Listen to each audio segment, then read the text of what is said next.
Hello all, नमस्कार।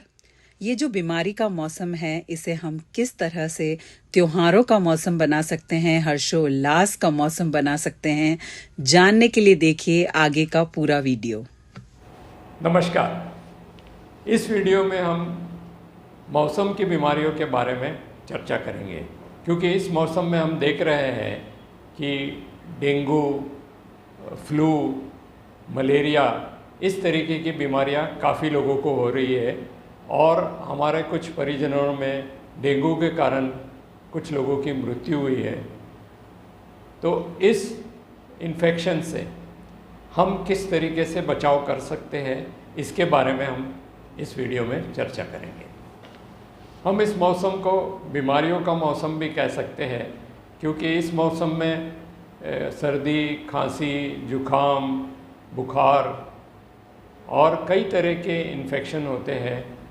Malaria होता है, मच्छरों के कारण मलेरिया, डेंगू और कोई वायरल बीमारियां, फ्लू जैसे कि स्वाइन फ्लू कहो या बर्ड फ्लू कहो या ऑर्डिनरी रेगुलर इन्फ्लुएंजा कहो, ये सारी वायरल बीमारियां भी इस मौसम में होती हैं। मच्छरों के बारे में हमें बचाव करना है अपने आप को, ताकि हम डेंगू और मलेरिया जैसी खतरनाक बीमारी से बच सकते हैं। आप गूगल करके देख सकते हो कि मच्छरों से हम किस तरीके से बचें। जहाँ तक वायरल की बीमारी या है, वो जो सारी सावधानियाँ हमने कोविड के लिए बरती थी, वो सारी सावधानियाँ हमें वायरल इन्फेक्शन के लिए लेनी है।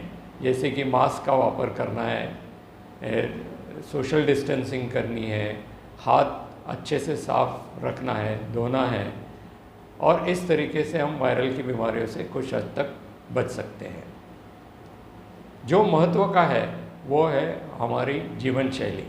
हमारी लाइफस्टाइल कुछ हद तक इन बीमारियों को अफेक्ट कर सकती है और हमारी इम्यूनिटी कम होने से रोक सकते हैं और हम इन बीमारियों से लड़ सकते हैं। तो इसके बारे में हम इस वीडियो में चर्चा करेंगे। अगर हम देखें तो रक्षाबंधन से लेके होली तक बहुत सारे त्यौहार हैं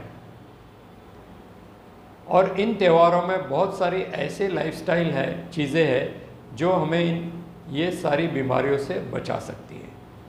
सो पहला पॉइंट आता है डाइट कि खान पीन का। तो बहुत सारे त्योहारों में उपवास का महत्व दिया है, यानी कि फास्टिंग का। अगर हम सारे इन त्योहारों पे, जैसे हमारे पूर्वजों ने बताया है, उपवास करते हैं, फास्टिंग करते हैं, चाहे वो नवरात्र का फास्ट हो, चाहे रक्षाबंधन का हो, चाहे गणेश चतुर्थी का हो, चाहे कोई भी फास्टिंग हो, अगर हम ये फास्टिंग बड़े स्पिरिचुअलिटी से करते हैं तो ये फास्टिंग का बहुत सारा महत्व है। इस फास्टिंग से हमारी इम्यूनिटी बढ़ती है, हमें ये शक्ति आती है कि हम इन इन्फेक्शन से लड़ सकें। सो पहला पॉइंट डाइट का हो गया। दूसरा पॉइंट है कि एक्सरसाइज का। अब आप देखेंगे कि इन सारे त्योहारों में कुछ ना कुछ ऐसी चीज़ें होती है जिससे हमारी एक्सरसाइज ऑटोमेटिकली होती है।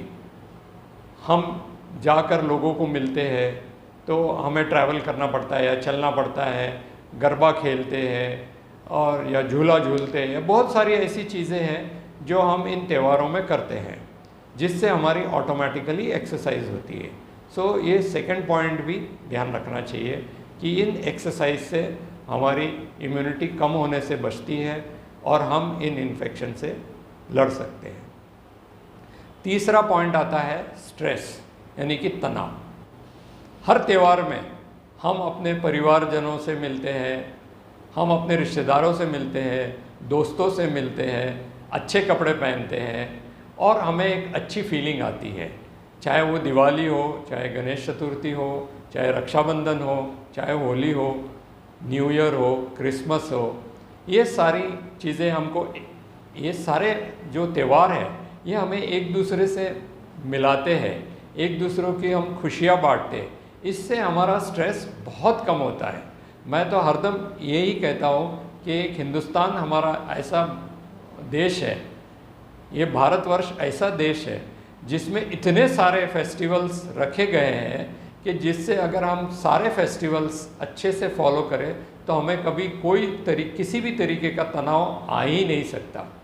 अगर हम देखें तो हर महीने में कुछ न कुछ फेस्टिवल्स ज़रूर होते हैं, चाहे वो गणेश चतुर्थी हो, चाहे वो रमज़ान ईद हो, चाहे वो क्रिसमस हो, चाहे गुरु नानक जयंती हो, चाहे महावीर जयंती हो। बहुत सारे फेस्टिवल्स ऐसे हैं कि जिससे हम एक दूसरे को मिलते हैं, एक दूसरे को बधाई देते हैं, और इन सब चीज़ों से हमारे सेरोटोनिन लेवल शरीर में बढ़ते हैं और इसके कारण हमारा स्ट्रेस और तनाव बहुत हद तक कम होता है। तो ये फेस्टिवल्स हमें ज़रूर से सेलिब्रेट करना चाहिए। ये हमारी इम्यूनिटी घटने से रोकता है और ये सारी बीमारियों को से हम लड़ सकते हैं। इसके साथ साथ निद्रा यानी कि नींद एक बहुत इम्पॉर्टेंट चीज़ है। हमें ये सारे फेस्टिवल्स में एक ध्यान ज़रूर रखना चाहिए कि हमें देर रात तक नहीं जागना चाहिए, 8 घंटे की नींद ज़रूर लेनी चाहिए, और जो कोई भी चीज़ें हमें करनी है इन त्योहारों पे वो दिन में करें, रात को अवॉइड करें।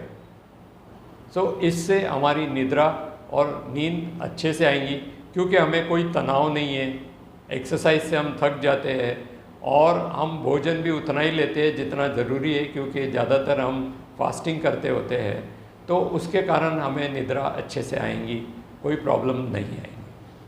और आखिरी बात मैं ज़रूर कहूँगा कि ये सारे फेस्टिवल्स में एक कृपा करके ध्यान रखें कि हम धूम्रपान ना करें, शराब नहीं पिए और किसी भी तरीके का नशा नहीं करना चाहिए, क्योंकि ये फेस्टिवल्स खुशी के फेस्टिवल्स है, खुशी के त्यौहार है।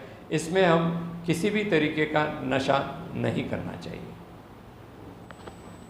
तो आइए हम सारे मिलके इस बीमारियों के मौसम को हम एक त्यौहार के मौसम में बदल दें और हमारे शरीर को इतनी क्षमता मिले कि हम ये सारी बीमारियों से लड़कर बाहर निकले और हम सारे त्यौहार मनाएं और खुशियां मनाएं। इसी के साथ मैं आप सबको बधाई देता हूँ। आने वाले सारे त्यौहार आप कृपा करके एंजॉय करें, अपने आप को स्वस्थ रखें, सुरक्षित रखें, और मैंने जैसे बताया अपने त्योहारों को अच्छी तरह से फॉलो कीजिए। धन्यवाद। जय हिंद।